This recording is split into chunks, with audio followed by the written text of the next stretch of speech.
Good morning, ladies. Good morning, Rabbi. We decided to make a breakfast, after breakfast lecture. Usually the lectures are all at night. So if I'm already here in Canada, why not, So I encourage you to ask me all your questions. I'm sure you have many questions, especially things that relates to ladies. I will start in the first few minutes speaking about the topic we chose, but then you can go to any topic you want. Better I answer your question than force a lecture on you. I've been dealing with Kiruv, bringing Jews close to Torah and to Judaism for almost 17 years by now. And I find something mutual to everyone, that many of the people who started to keep mitzvot, after a very short period of time, they already call themselves Baalei Tshuva. They ask, what are you? They say, I'm a Baal Tshuva. The problem is that most of the people don't understand the term Baal Tshuva. We don't really understand what it means to do Tshuva. And just because they keep 2-3 mitzvot, and they left 1,000 out, they already consider themselves Baalei Tshuva. And this comes out of ignorance, or maybe a wishful thinking, or I don't know how to call it, but we have to understand, we have to put things in the right perspective, what does it really mean to be Frum, to be religious? What does it really mean? If we know what it means, we have a chance to maybe get there one day. If a person knows his destination, right? If a person knows his destination, then he has a chance one day to get there. If he doesn't know his destination, how would he get there? There's no chance to get there if you don't know where you're going to, right? First, you have to know your destination. Then you can walk on your direction, how to get there in the best way, in the fastest way that's possible. So first of all, let's talk about men for a few minutes. Then we go to ladies. A man, in order for him to really become a Baal Tshuva, to really become religious, according to Judaism, to the Torah, to requirements, to Shulchan Aruch, to the book of law, he has to first set right away daily time to learn Torah. Every day. If he doesn't learn Torah every day, just start to keep some mitzvot that he hear here and there in a tape, or from Shabbos in a shul, or his friend told him, or he hears over here, or he saw a show. So he puts a little bit that he knows, and he thinks, I'm religious because I don't drive on Shabbat and don't smoke, and I don't cook on Shabbat, I don't use the elevator, so I go to shul, I do kiddush, I'm religious already, I put tzitzit, that's it. Baloney. Now, he's not religious, he's starting to practice a little bit Judaism, but he's still far away from what the requirements are. So rule number 1, he has to set daily time to learn Torah.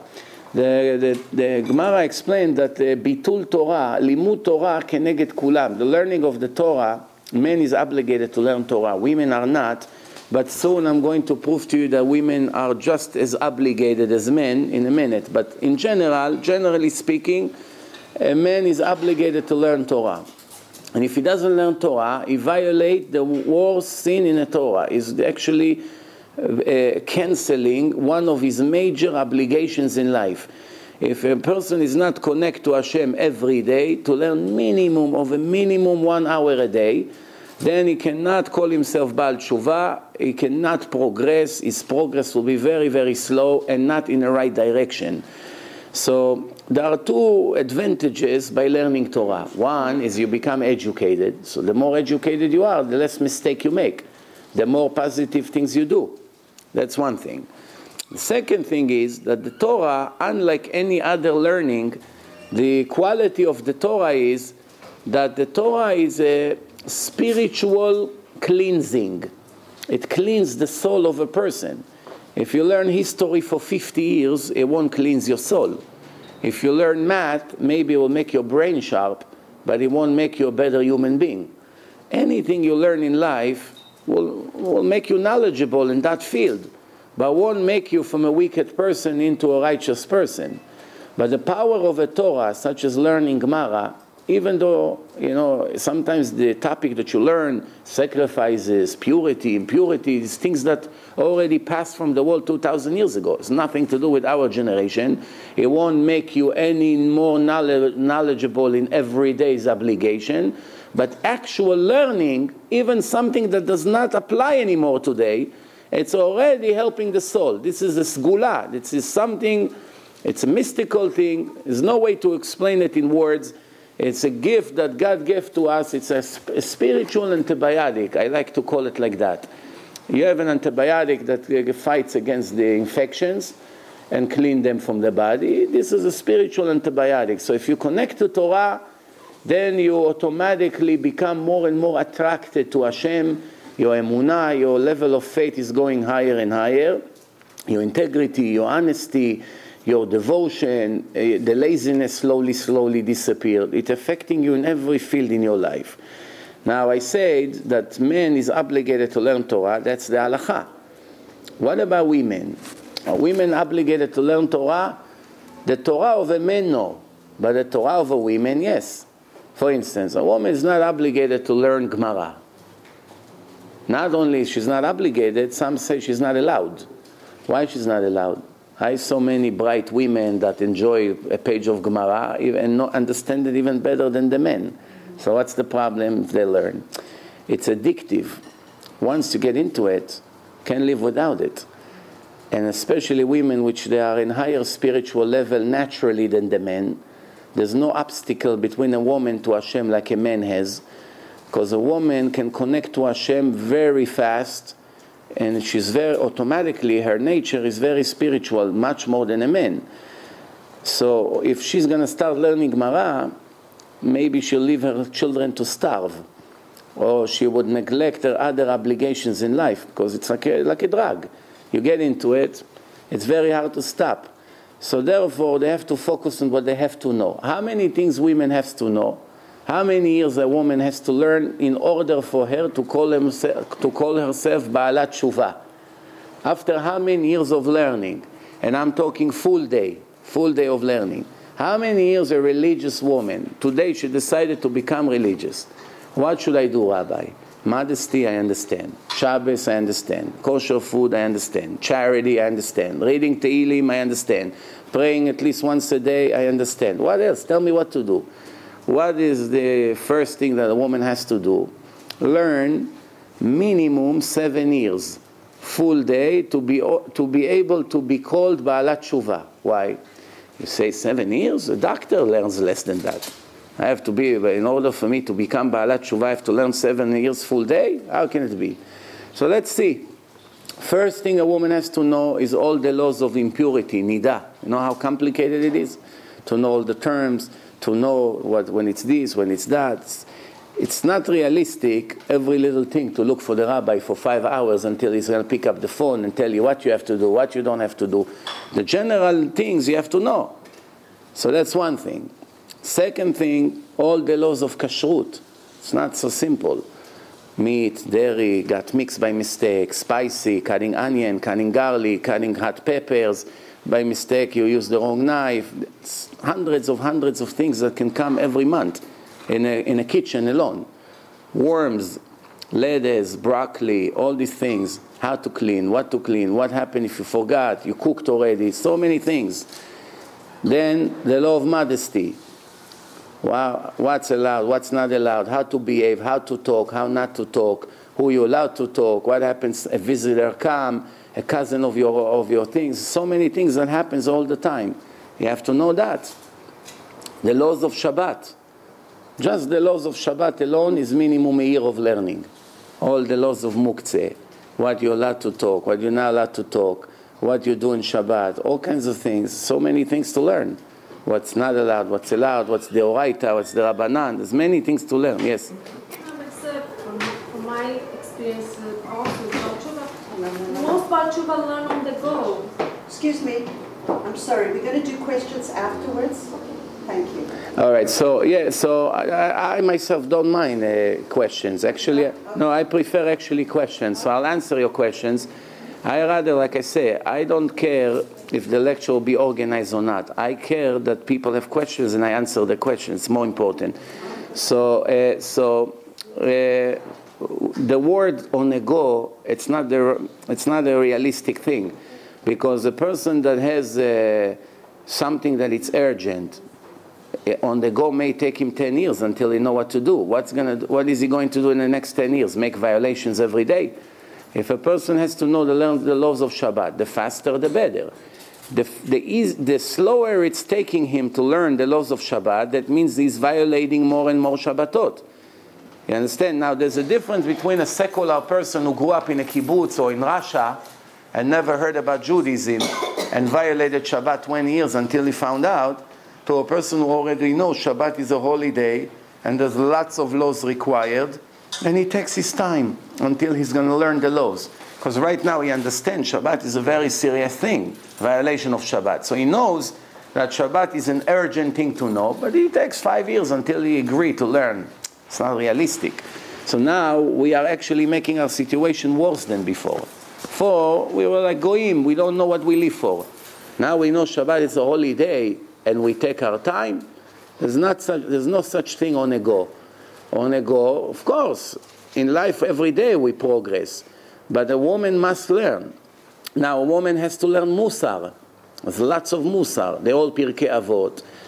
She has to know the Tehillim, the meaning of the words of Tehillim. You know, it can take months to learn the meanings. Not to American or Canadian women like you, even to an Israeli that she's from birth. She went to Bet Yaakov. You ask her when she's 20, what's the meaning of all the words of Tehillim? Most girls do not know. They don't know. They just read like a parrot. They read. It's like, you know, these American kids that read in English, in Hebrew, but they don't understand one word of what they say.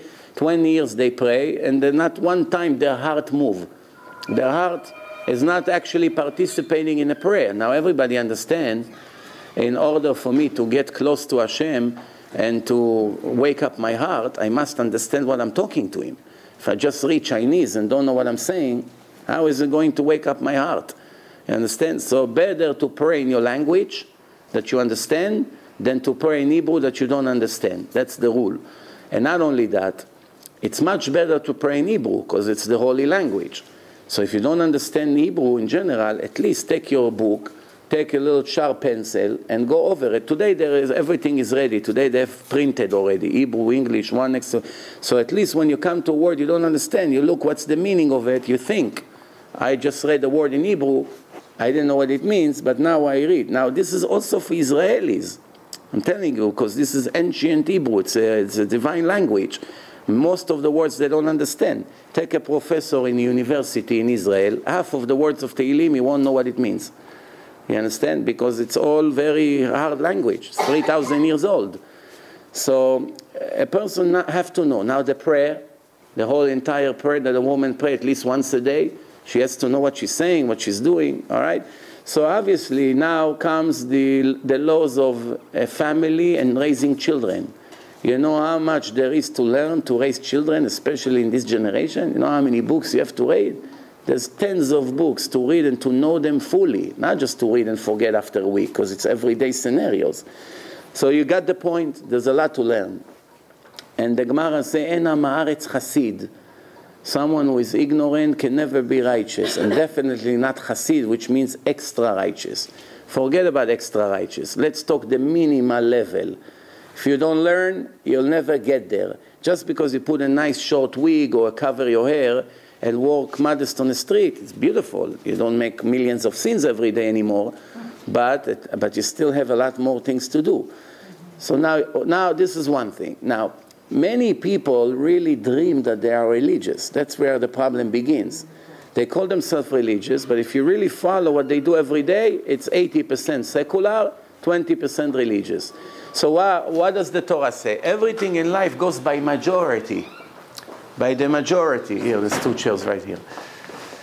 What does it mean, the majority? If a person is mostly something, if a person 8 times a day give steal and 2 times a day give tzedakah, so what is he? A Baal tzedakah or a thief?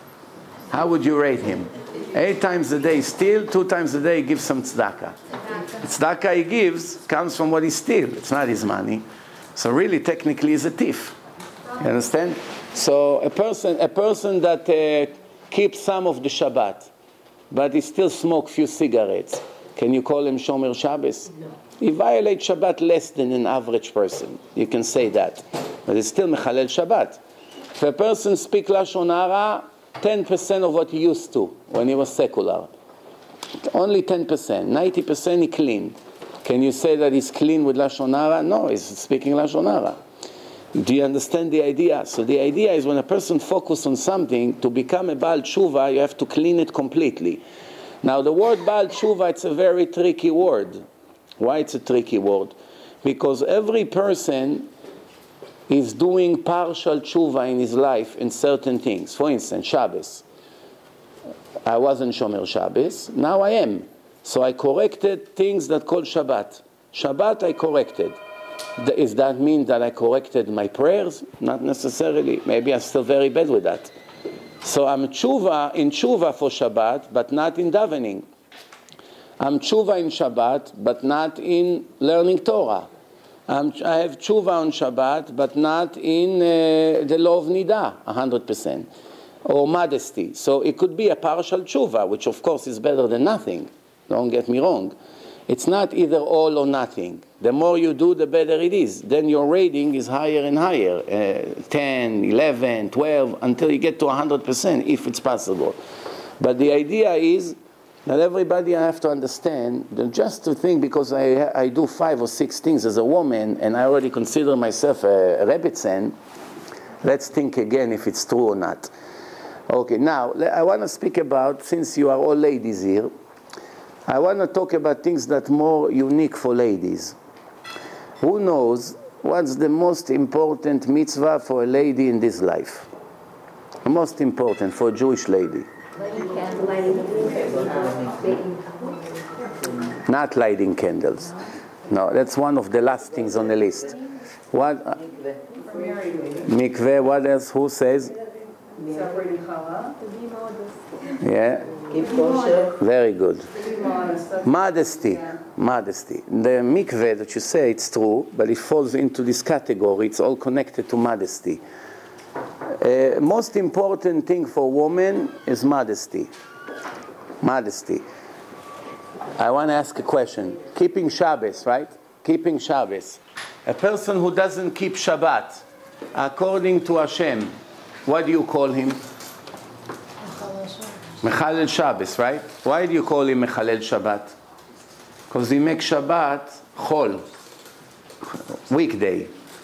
Now, what's the name? What's according to Shulchan Aruch?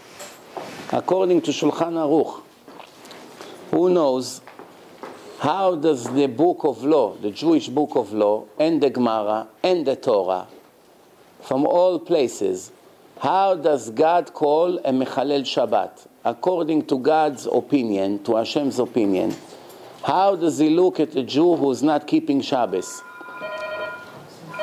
What is he compared to?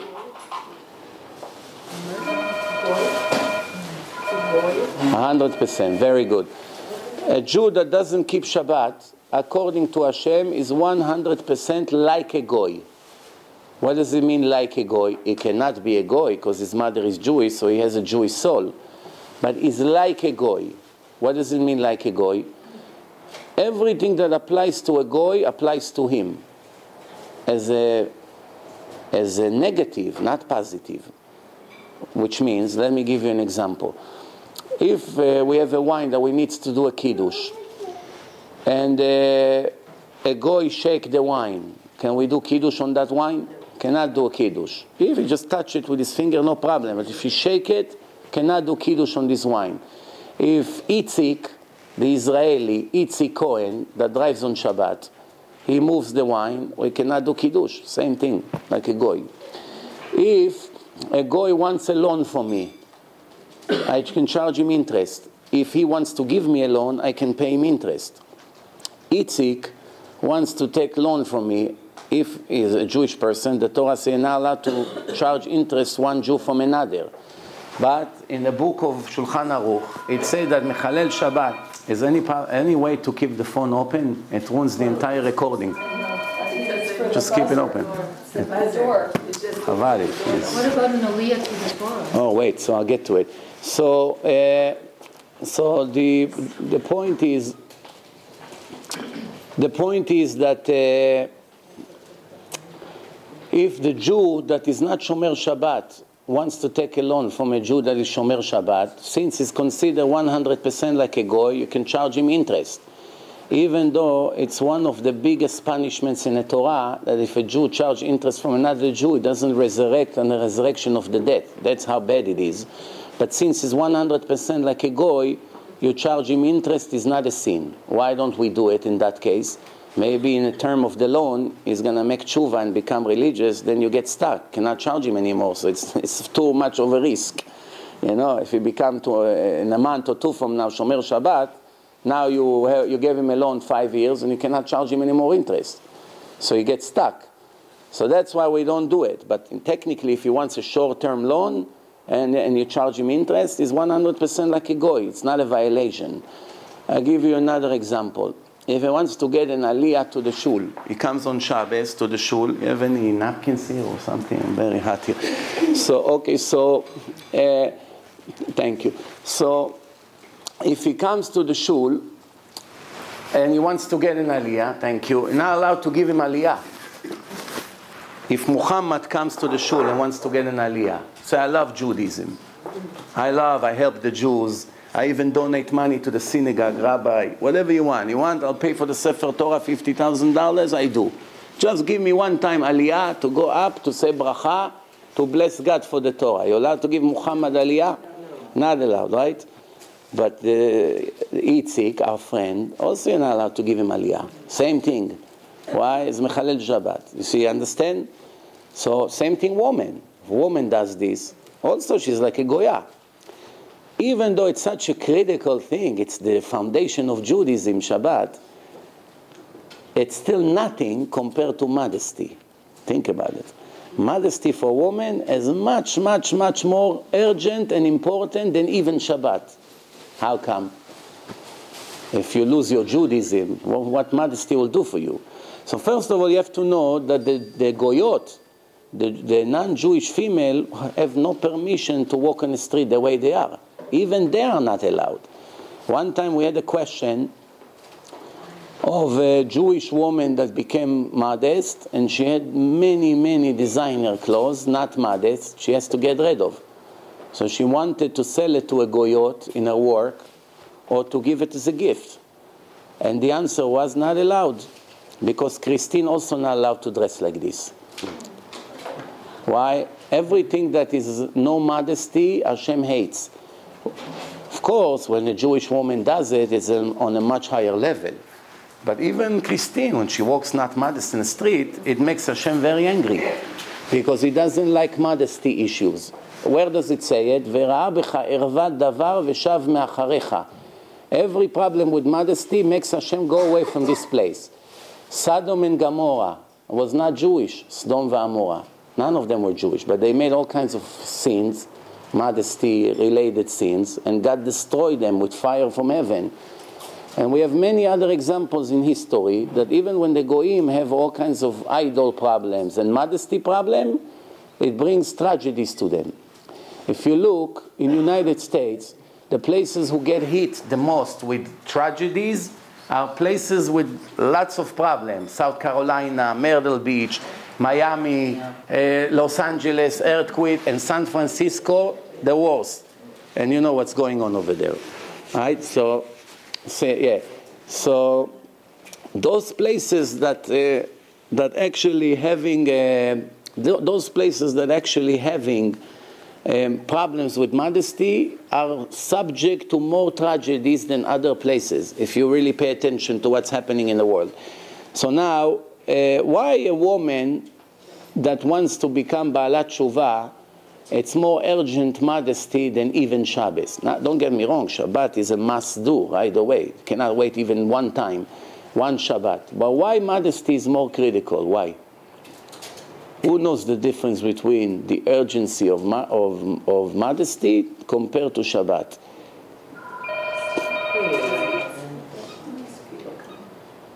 Because it's related to be gut feeling. It's like to be gut feelings, to be Frum. Shabbat is also gut feeling. Because modesty leads, lack of modesty leads to all the other sins. I wouldn't say so.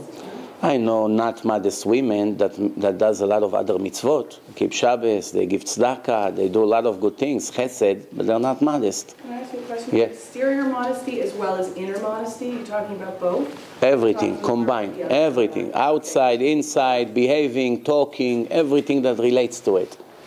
No? Why it's so critical? It changes your holiness, your neshama faster. But Shabbat is also changing the holiness.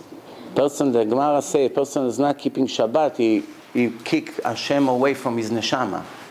His neshama can die from it. So he's excluding himself from Judaism. So. Most men see all the time. Oh. What? Oh. Affect all the Jewish people and men. Okay, good. So there is two categories. There's category of a sinner, which we all make sins, but that's between me and my Creator. One day I have to deal with it, me and him, one-on-one. And there is a sin that affecting the public. It's called choteh umachti. It's a much bigger sin when I gather 3,000 people to commit the sin with me together. Which means if I was only sinning in my house myself, I have my problems. It's me and him. But if I gather now 3,000 people to do the same sin, I convince them to participate in a sin with me. I wanted to eat pork, so I'm eating for myself. Or I invite 3,000 people to my place and feed everyone pork.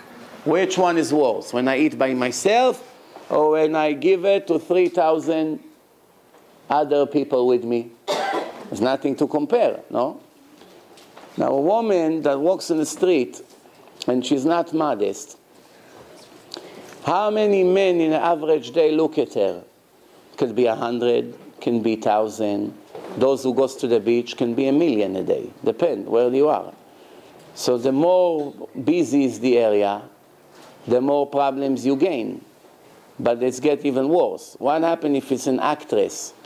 She's in a movie and 50 million people saw her not modest on a screen.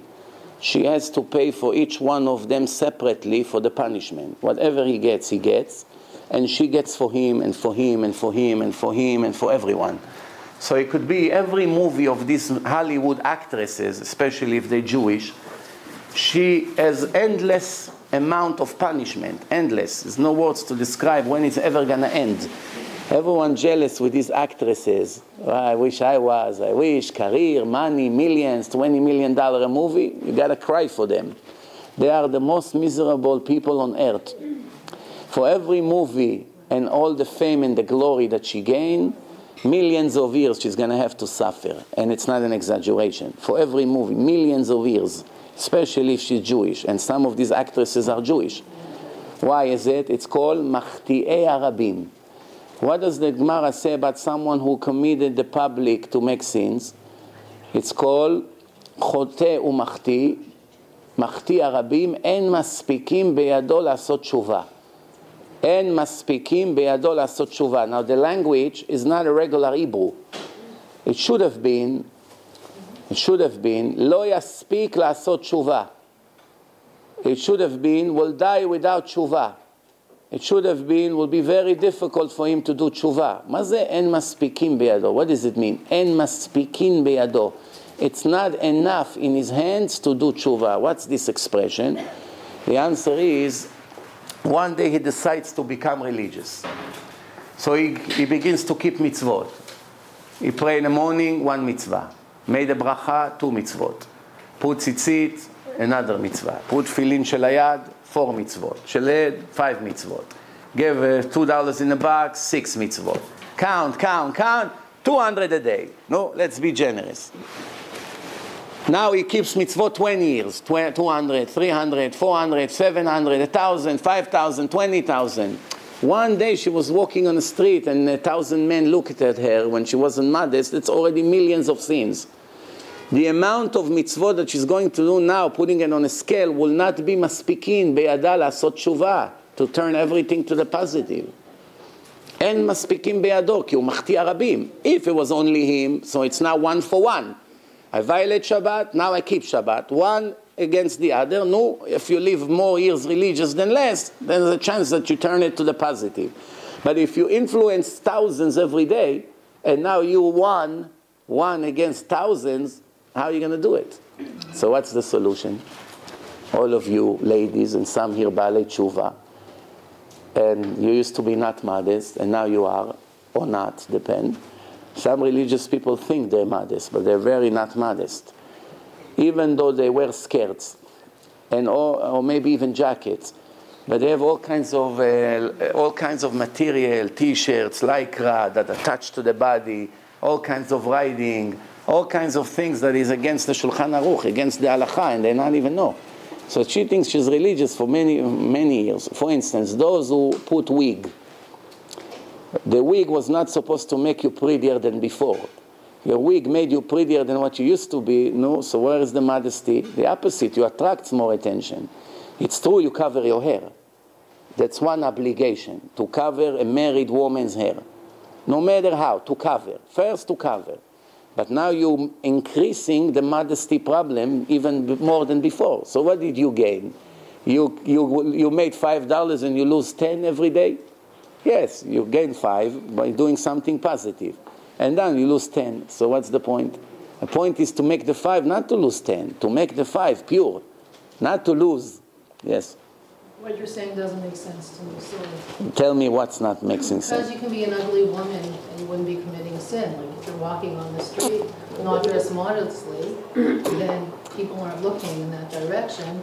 The same hand, you don't take any onus on the male, his responsibility. And the third point is, I'm thinking about Lahavdil, the Muslims with the burqas, and they're dressed modestly.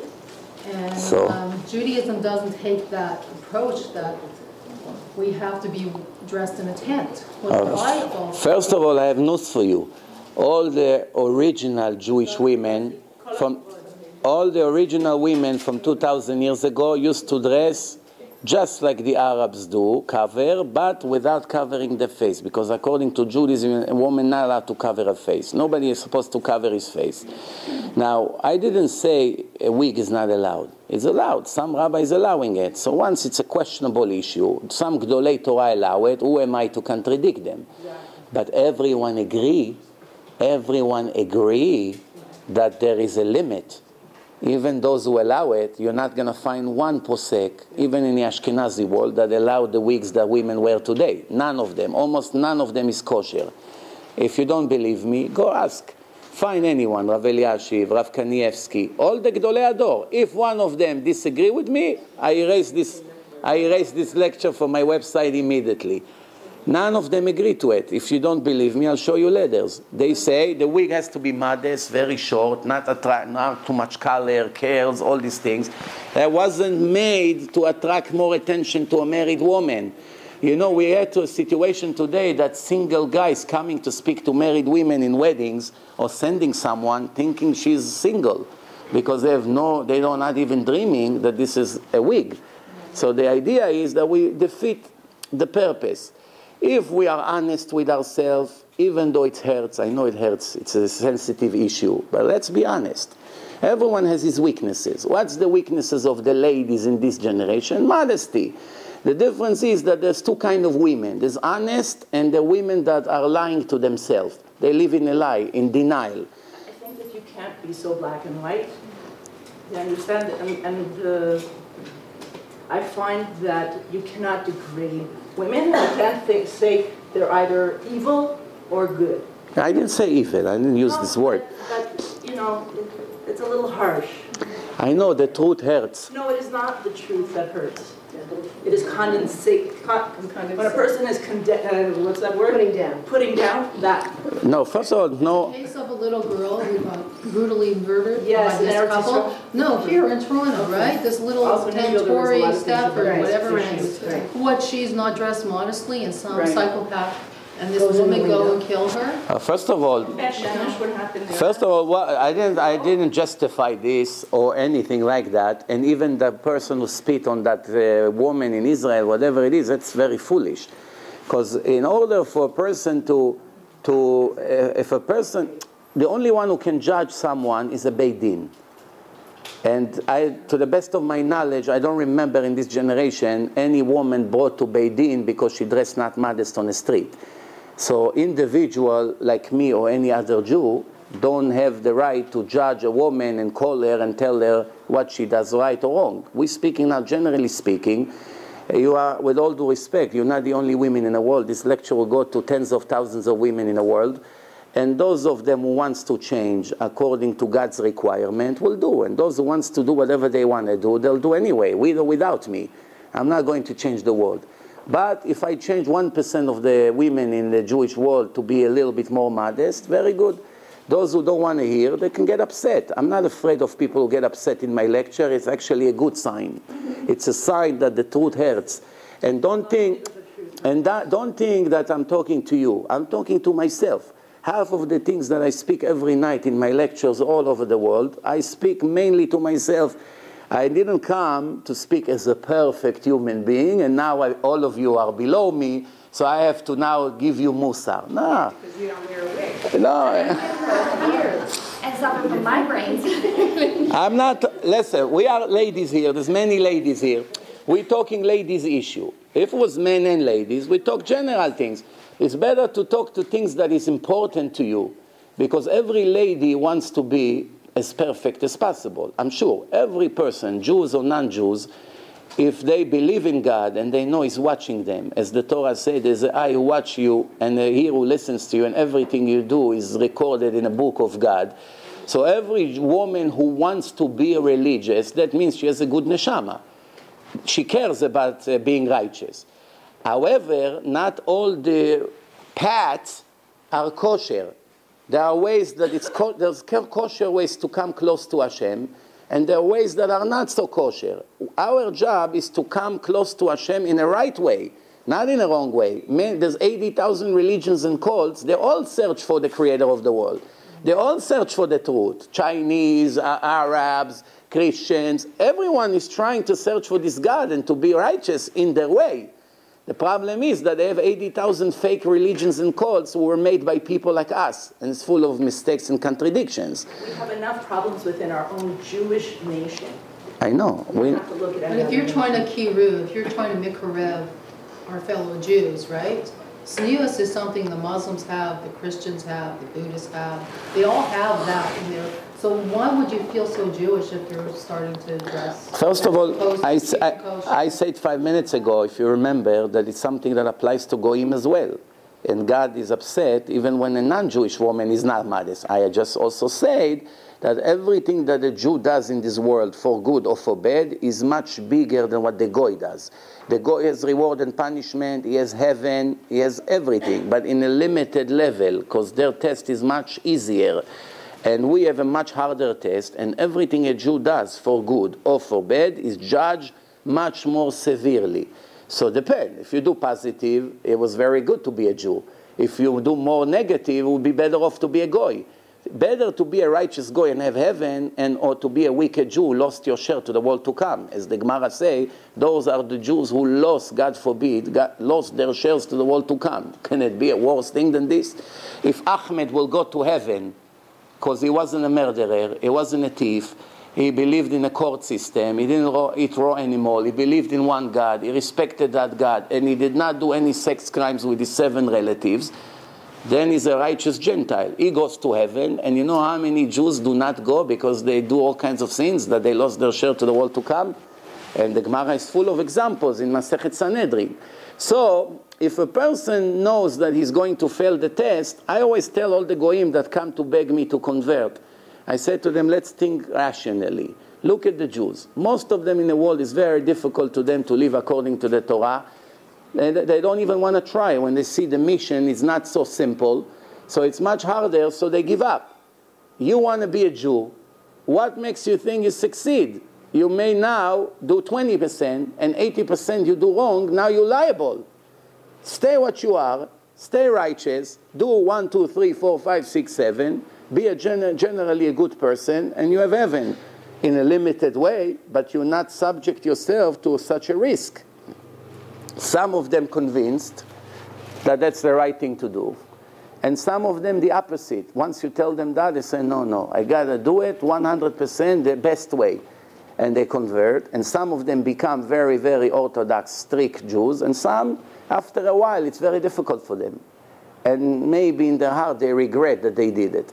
But it depends on who you are. So let's go back to what we say. The general rule is that everything that a married woman does and attracts attention from another man, it's obviously a sin. Because a married woman has to belong to her husband. If the Gemara said, or the Zohar, that if somebody else enjoys from a beauty of a married woman, is taking away from her husband parnasa. What's the connection? Parnasa means a living, to make a living. Why the husband has to lose money because his wife decided to go not 100% modest on the street? The answer is that, in a spiritual world, you have like trees with roots and branches. And there's a branch that the women and the money is from the same branch, according to Kabbalah. So automatically, since they are coming from the same branch, the parnasa of the house is more determined based on the woman than the husband after they get married. So once you get married, the wife brings the blessing or, God forbid, the curse to the house, depend what she does. Also the children. The children be Talmidei Chachamim or not, depend on their modesty. What's the connection? Many things we find in the Gemara that it's subject to how the woman behaves. So the more modest she is, the more rewards she already gets, her and her family, in this life, not to talk about the afterlife. Especially if she lives in a hot place like Miami. You come out of the house, you make 5 steps to the car, you're all dripping sweat. Now you have to dress, jacket, cover the hair, it's very difficult. Rather, you live in a very freezing weather, it's much easier to be modest. But everything is judged according to the suffering. The more suffering, the more reward you get. So therefore, whenever we suffer doing a mitzvah, we should really be happy and lucky. We have to understand that I'm making 100 times more now. It's taking the same hour, one hour of walking modest in the street, it's actually like 100 in a different place. Or 1 hour learning Torah in a very difficult condition when you have mortgage to pay and the baby is sick and the wife is this and you don't have what to, who knows what. And the pressure and the heat and who knows and so many things that connects to make it so much harder. The harder it is, the greater the reward is. So overall, when a person sees the amount of suffering he had, he will come to the conclusion that it is actually the best thing that happened to him in his life. But I was just trying to make a very important point clear to every one of us. It's not only women. There's men also can be Mahtia Rabin, could be a DJ in a disco club. And he play music and guys and girls dance and he gives them drugs or whatever, like they do in some of the clubs here. And somebody like that is also considered Mahtia Rabin. Or a person who make an internet website, that speaks against the Torah or against God. That's called Mahtia Rabin. So Mahtia Rabin, making the public committing sins, is not only by ladies, but by ladies is every minute of her life. Because everywhere she go, not modest, around people, that's already a problem. But there's another problem now. What's the other problem? The other problem is that it's called Chilul Hashem. Every sin, you can break it to 2 categories. A sin that we do in public is the actual sin or the actual mitzvah, the reward of the mitzvah or the punishment of the sin. That's particularly for what sin or what mitzvah that you do. However, there is something else. It's called Chilul Hashem. Chilul Hashem. Let me give you an example. Let's say a young man with a yarmulke, was caught in the street or by a camera kissing a girl. He kissed her on her cheek. Could be, his cousin. It wasn't really a love kiss. It was more like hello or goodbye. But they caught it on camera, and now they show it on television, and 1 million people saw it.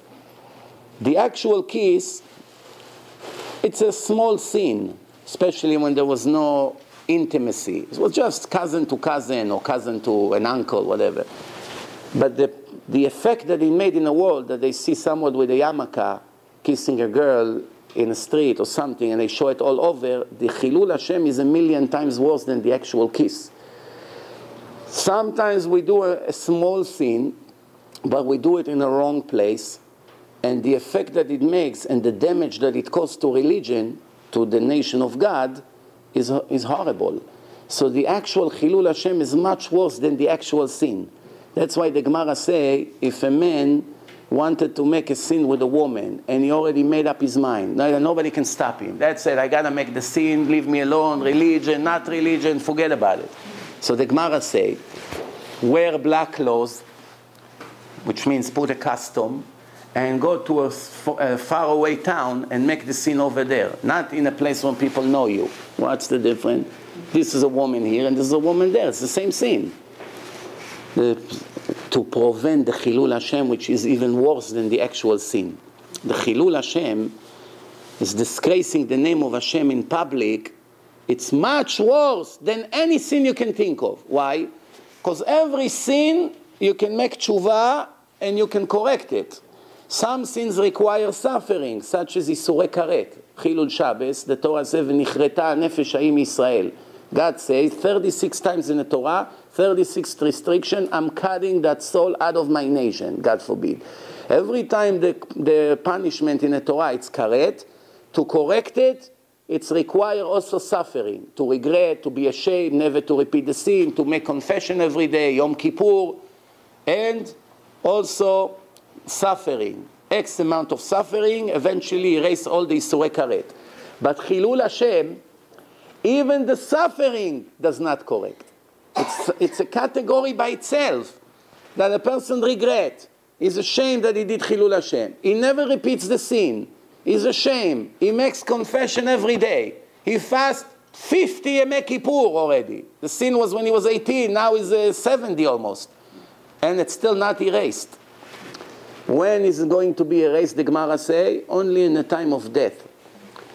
So Chilul Hashem, we find that it's a horrible category, worse than anything else. Walking in the street not modest for a Jewish girl, especially when you have Christians and Arabs that walking modest around you, that's the biggest Chilul Hashem. So it's not only your integrity and what men thinks about you as a woman or how many men you make sins. That's one problem, Machtia Rabim. It's embarrassing Hashem that his daughters walks like this in the street and that's how they behave in public. One time a man told me, I told him, spoke about modesty, and I said to him, I spoke about men who let their wife go with bikini on a beach. So how can it be that a man, it doesn't bother him that 1,000 men passed in the last hour and look at their own wife, the mother of their children, and had dirty thoughts about them, and he doesn't kill that man? What's not normal? Something is not normal about him. If he only read the mind of all these people walks there on the beach, he would kill himself from the embarrassment. So what, he cannot imagine what this man thinking by looking at her on the beach? Well, what's wrong with him? So he said to me, oh, my wife goes like this, but everyone goes like this. This is the way it is. So I asked him, tell me if your wife would make you a birthday party, and she invite 300 men to the house, 300 people to the house, and then she come to serve the cake with the bikini in the living room. What would you say? So, are you crazy? I throw her from the window. That's his words. Throw her from the window. I say, oh yeah? What's the difference? If it's here or it's across the street on the beach, there's a difference? There is a difference. What is it? I'll tell you the difference. Because on the beach, everybody's dressed like that, so you don't necessarily stand out. In your house, if you walked in a bikini, you would attract so much attention, you know, it would not be the same. Let me ask you a question. When everyone drives 120 kilometers an hour in a place that they allow 90, and there is 5,000 cars an hour do it, and the policeman pull one person over, can he use it as an excuse that everyone does it? The policeman still give him the same punishment, and sometimes when you tell him everyone does it, he'll double your punishment for the chutzpah. You can say you're driving the speed of traffic. That's My right. There husband's is a law lawyer that is like that. Yeah. No, you can't. Yes, you Yeah, can. you No, you Actually, yes, can't. I got a ticket. Yeah, but you can. If you're driving the Yes. No, I said exactly the said, long like I know, that. I'm going with the flow. I said, too bad for you, because you got caught. Okay, you, but guess what? There You is can, a if you law. There's like no law. Okay, all right. It's not important, the traffic. Okay, go ahead. When a woman goes in a bikini and she makes men look, it's a bigger error. So what if the woman is like 200 pounds overweight? So men don't really... No difference. Is that still the same as... You see, you're making a very logical point. Because you're saying it's about... Got it. You're making a very logical point. But if the Torah would say that only pretty women has to be modest, and the ugly are not supposed to be modest, then I would be able to tell you, you're right. But then we would have to argue what's considered pretty, what's considered ugly. Because sometimes you find that many people think that one person is ugly, but there will be 5% who thinks that they're actually handsome. What if someone's really... Or a matter of weight, even weight. There are some men who likes heavy weight, some like, so it's really hard to know. But the Torah, we are not God. Shh.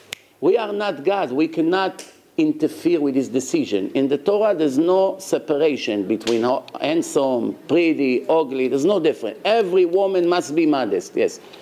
I have a personal problem in doing dressmaking, and most of my customers are Frum ladies. But sometimes they bring some clothes, they want to make it much shorter, very tight, and I'm trying to convince them it's not the modest. What should I do? You're not allowed to do it for them.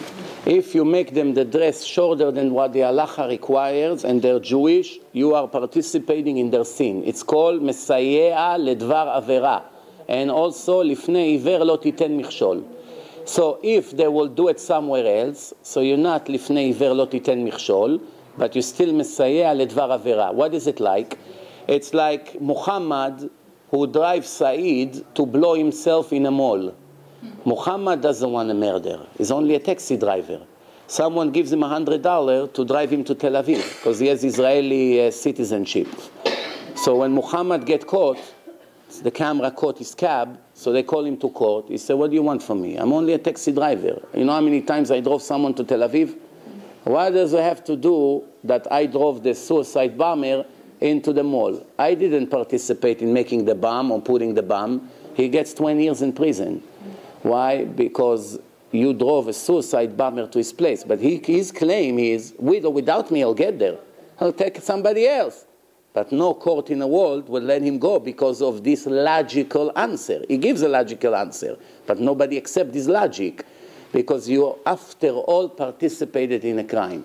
And that's a problem. Yes? It's not too esoteric. Can you explain a little bit more the connection between the parnasa and the modesty of a woman, like how those roots branches? That's mystical, Kabbalistic terms. Is there any way you can arrive? Sometimes in Kabbalah you find logic, in human logic. Sometimes it's above our logic. I give you an example. If a person walks under a camel, he goes under his stomach because camel is very tall. So, they used to do it when they clean them. So it makes him forget. It's affecting his memory. What's the connection? We will never know. If a person goes under a bridge when there was a lake, but the lake is dry, so he crosses under the bridge instead of going above the bridge. Now there's no water, so he goes under the bridge. Shortcut. It's affecting his memory. Person eat olives. It's affecting his memory. Why not onion? We don't know. This is all divine mystical things. One thing we do know, that the Kabbalistic explain that the woman and Parnassah comes from the same root, from the same branch. Therefore, there is some kind of direct connection between them. And they are the foundation of the house. So if she is breaking the rules, it's affecting the living, the blessing of the house. That's the only logic I can give you. More than that, I can't, because it's above our understanding. Any more questions so far before I move on? Yes? I understand that the women in the community is a synonym of abundance. It's hard for me to hear you, I'm sorry. Women and community, I understand, is a synonym to abundance. Anybody? Women in the community are a synonym to abundance. It's the same femininity. Women? נשים, שם נרדף של שפע. כן. That's the reason why. You're giving the answer. I was looking for the question. Okay, I see. No. Do we believe? Yes. Do we believe that to approach the divine, we should be generous, selfless, pure, dedicated. We don't believe, we know. We know that it has, one of the ways to do it is what you mentioned. Yeah, we know, but we forget very often. I tell you, my humble opinion is, we live in a time in which we are overwhelmed and poisoned by information. Right. Not too much. Right. Our mind is working too much, we have too much input. And we speak wonderfully, and we learn and know a lot, and the Mashiach is yet to come. And the world looks terrible. Each time it looks worse. And all our knowledge does not advance us, not a millimeter. Right. On the contrary, it's burying us. And it's making us sick. And this is the point. The proof that you're right. How can we, after we spoke before about the Muslim and all the other cultures, how can we advance the point of being sincere, being genuine, being good to each other, being human, being finally coming to the conclusion that the main thing is to be human, maybe to know a little less and to be a little more? First of all, it's very difficult in the world that we live in, like you say, with internet and Facebook and all these things that are existing out there. So the massive amount of information and things and temptations are very, very big. It's true. So the test is much harder. But at the same time, you forget that all this technology helps us to learn a lot of Torah, to communicate, to do chesed, to save souls, to make more Jews religious, to publish Torah on the internet. You know how many Jews would never come to a synagogue to hear a rabbi speak, became religious just from my website, and they don't even have a synagogue in their area. They just listen to the lectures on the website and they became fully Orthodox, just from the internet. So without the internet, these Jews would die completely secular. So now, everything that God gave us has two sides. Everything, positive and negative. It used to be small negative, small positive. Now it's big negative, big positive, but it's always equal. Same internet can destroy a soul, it can also save a soul very fast. Can destroy the soul in one day, can save a soul in one day. Facebook can destroy 1,000, can save 1,000. Depends what you choose to do with that. The choices are still the same, but the outcome is much, much faster and much bigger. The proof that you are right is Yemen. Yemen is a special country.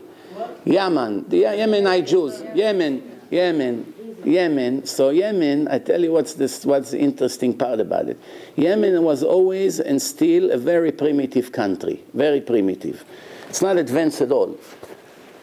So since the Jews went to Yemen more than 2,500 years ago, until this moment, there's still a few hundred Jews live there. Never in the history of Yemen, there was one Jew even, one. There was never in the history of Yemen even one Jew who was Mechalel Shabbos. Never, until today. Not even one ever. Never. One even, not one. You can add all together over the generations, probably more than 1 million Jews live there. Not even one of them was Mechalel Shabbat. And the women, not one time you saw a woman who dressed provocatively on the street and walk in the street. Well, it's a Muslim country, so it's not as easy to do it. But in general, since they were not advanced, and they are not having what we have around us in civilized societies, they have much, much less temptations. I give you an example. When we buy an etrog for Sukkot, I would like to say something. Wait, one second. So when we buy an etrog for Sukkot, the only one that we know 100% is an etrog is the Yemenite etrog. Every other one is a doubt. Maybe yes, maybe not. Maybe they mix it with lemon. Why the farmers mix it with lemon? Because it's much easier to grow. You have much more quantity, and the quality is much better and much more beautiful, and they make thousands of dollars extra on every tree, thanks to the mixing of the seeds. You know, genetically they mix. But in Yemen, they're so primitive, in Yemen, the farmers, they don't even know how to do it. So the only place we know it's still originally an etrog is Yemen. Every other country, they already have the technology to mix the seeds. So we cannot rely on them 100%. Still go by certainty, But Yemen, we know, they still did not know how to do it, which is very interesting. That's just to show you. So actually, the conclusion from this is that the more advanced we are, the bigger the danger to our Yiddishkeit is. Our spirituality is damaged tremendously by our big eyes, by what we want to have. The more fancy we want to live, the higher the risk is to forget Hashem. But that's nothing new. The Torah already warned about it. The Torah say, Shamanta avita kasita, become heavy and growing and wealthy, and you forget your God. Or what does it say? It says, gold and silver and horses and everything you have will multiply, and you become very wealthy, and then you become stuck up, you become proud, and then you will forget your God. Be very careful not to forget who gave you everything you have. So there's a warning in the Torah, same warning that applies today, apply then. But today, the fleshy lifestyle is the biggest it's ever been. Everybody understands that what the world has to offer today is a much, much more dangerous than what 100 years ago. You have to remember, 100 years ago, the wealthiest person that needed to go to the bathroom had to go to the field. 2 o'clock at night, no toilet paper, no light, no marble, no $100,000 bathroom. How did they have to live? How people live? How are the houses like today? Air condition, all these things that we have, fancy cars, jewelry like today. There was different lifestyle. Even the wealthiest people. If you take a wealthy person from 100 years ago and compare him to an average person today, the average person today has a much bigger life, much better life than a wealthy person from 100 years ago, even though he had servants. Because even to get water to take a shower, it was a 2-hour job. To go to the lake, to bring buckets of water, to fill up the bath, to put pieces of wood, to heat the water. Forget about it. It was a nightmare. People took a shower once a week if they could afford it. Most people didn't take showers. Imagine how life was. Today we take it for granted. Many of the poor people come complain to me that they won't have meat on Passover. And I'm thinking to myself, meat? In the old days, to make meat, to do it, there's no refrigerator. You have to make sure there's enough people to finish it. Everything today, people just take for granted. I just want to finish one thing I started with. I don't want to leave it open because time running out. So the point that I made before, and I want to conclude that, there are laws of modesty. Nobody contradicts it, not Sfaradim, not Ashkenazim, not Hasidim. Yeah, there's some differences on certain custom, it's true. But the halacha, what's considered modest and what's not considered modest is one, unanimously. No rabbis in the world disagree with what modesty is. This is one of the things that everyone agree. What are the modesty laws? Let's go briefly over it. First, the skirts cannot be attached to the body at any given moment. It has to be wider than the actual size of a woman. When a woman sits, the skirt must cover her knees all the way to the bottom fully, which means sometimes when she stands, the skirt is covering the knees, but as soon as she sits, it goes above the knees. That's a violation of the halacha. Women cannot wear any top shirts such as t-shirts or any of this stretch material that sticks to the body. It's a horrible sin. It's actually worse than wearing other things that she thinks is not modest. And they cannot have any riding on the front of their shirts, cannot have any opening in the back, cannot have any opening in the front. It has to be all the way to the beginning of the neck, fully closed. Her sleeves, when she folds her hands, has to be below the elbows. If it's 1 centimeter above the elbow, she's not a modest woman.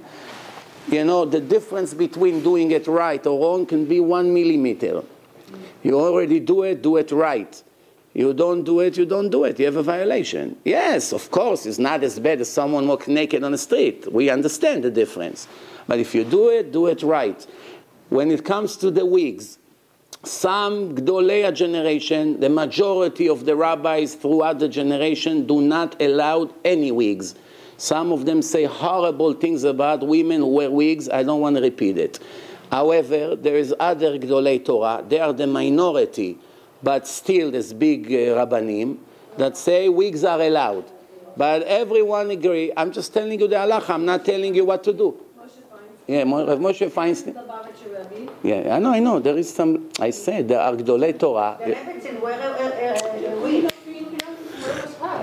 You know what you remind me? I tell you what you remind me. Every time I go to speak to the young guys, I speak to them about cigarettes.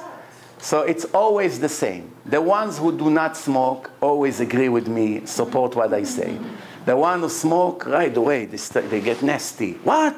What are you talking about? This, that. This is absolutes. You smoke, you don't smoke. We all, in this room, everybody's dressed. No, right? No, it's absolute. I'm just giving an example of how a person is not objective.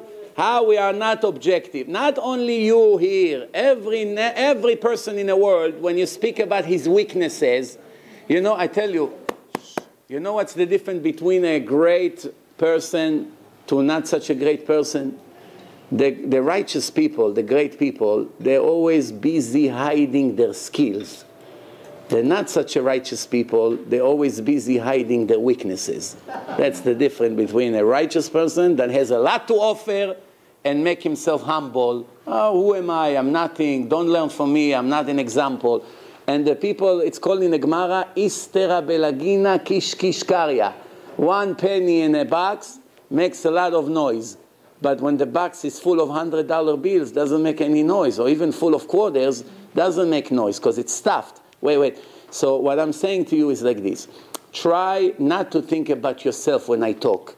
I'm not referring to anyone particularly. I don't know what you do in your life. I don't know how modest you are. Just because you're modest now doesn't mean you're modest when you go tomorrow to a wedding or something. So I really don't know. It's nothing personal. I'm just telling you what the Torah and Shulchan Aruch says. Now I started to say, some rabbis, like you mentioned, Rav Moshe Feinstein, the Lubavitcher Rebbe, and some others, are allowing a wig. But everyone, I repeat, I know. Yeah, well, we don't need to go to names. Once I said the majority of the Chachamim against it, and the minority are for it.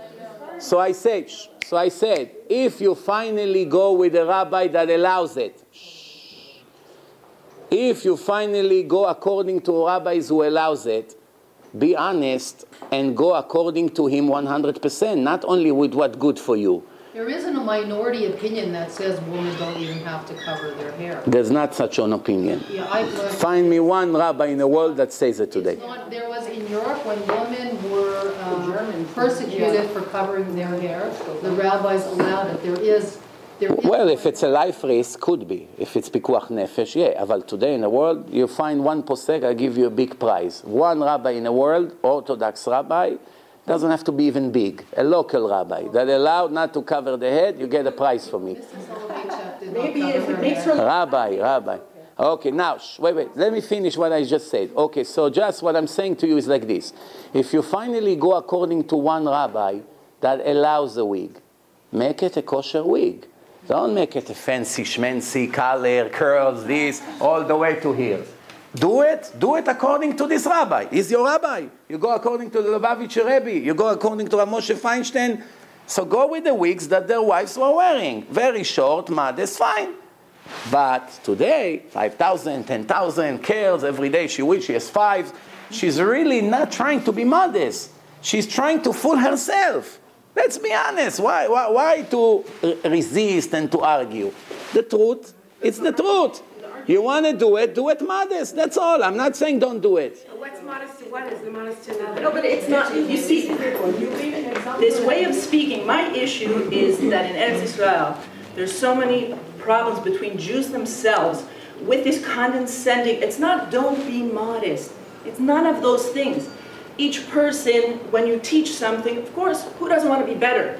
However, when it causes this kind of fighting where this little girl has major anxiety to walk down the street. No, but on that we agree. We agree on that. This is the problem. It's not, and it's not about you are this way and in such a judgmental way. I have an issue with this way of teaching that is judgmental because there is a way to teach things go in. But you forget one very important. You forget one thing. The Torah is very judgmental. The Torah. But it's also the opposite because only because of Moshe Rabbeinu was the whole Jewish nation saved. No, right? but the point. The point is, look, if God didn't want us to know all the punishments and all the warnings in the Torah, He would not put it in His book. The Torah applies to every generation, even to our generation. I just think we have to take it with a grain of salt. I think that because we're in Canada, whatever, I feel maybe they think you're not politically correct enough. I think we just have to be a little bit more understanding and understand what Rabbi Mizrachi, right, is trying to communicate to us. I think we're all big people. None of us here agree that any child should be damaged or hurt.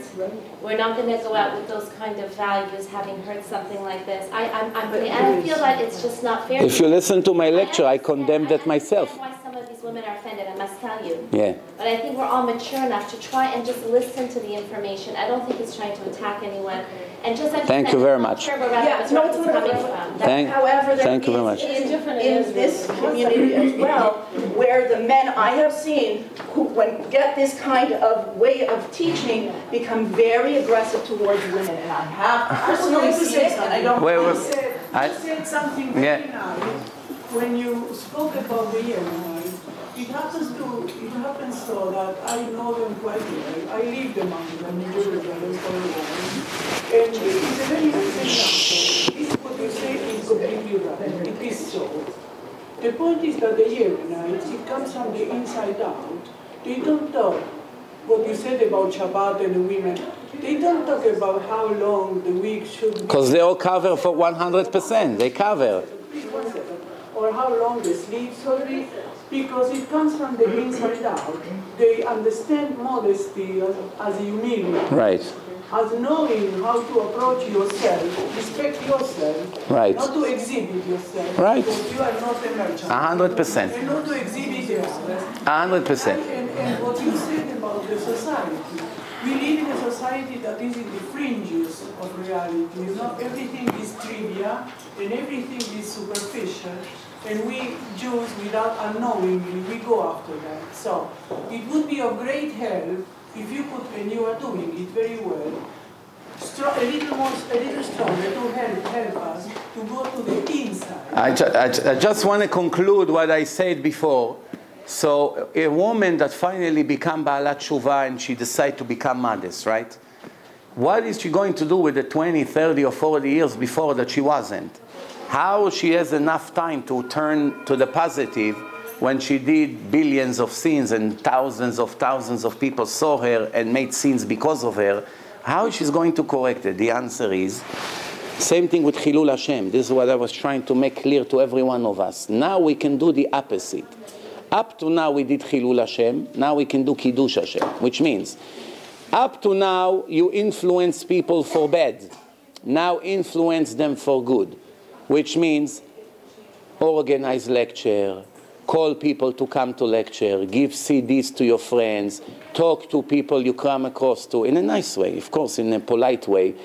Of course, you know, the example that we were using here, that some crazy lunatic attacking a girl or a woman or any woman, doesn't matter, she's not modest, it's not what the Torah said. The Torah doesn't allow it.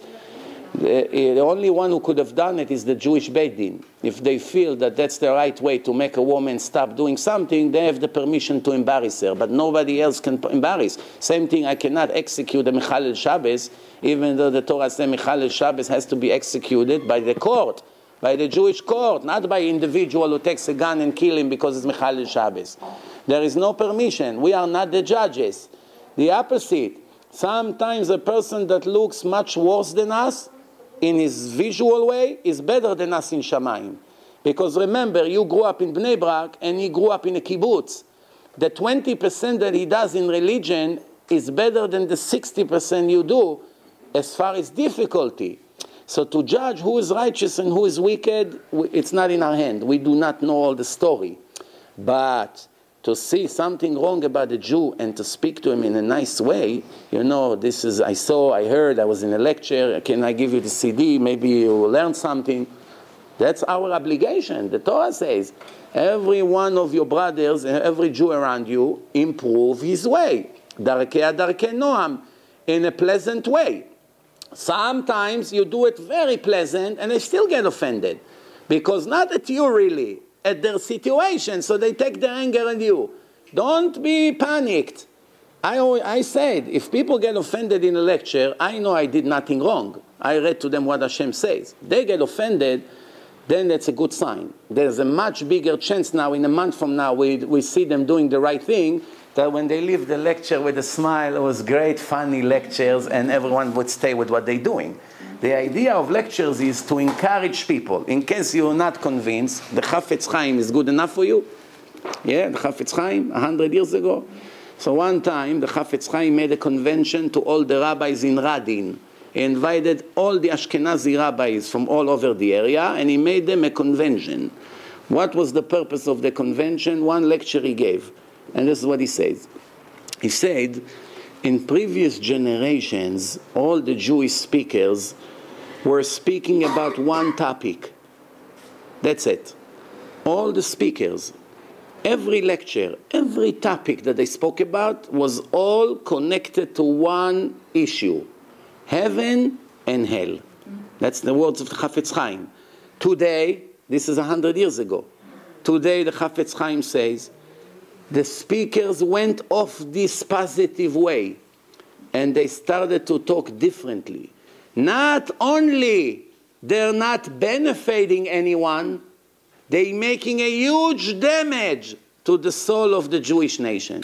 Because people live comfortable and they think they are good and they are not about to change because they don't feel any conscious problems after the lecture. A good speaker, besides giving a lot of information, he has to encourage the people to think, I am not 100%. I have a lot to improve.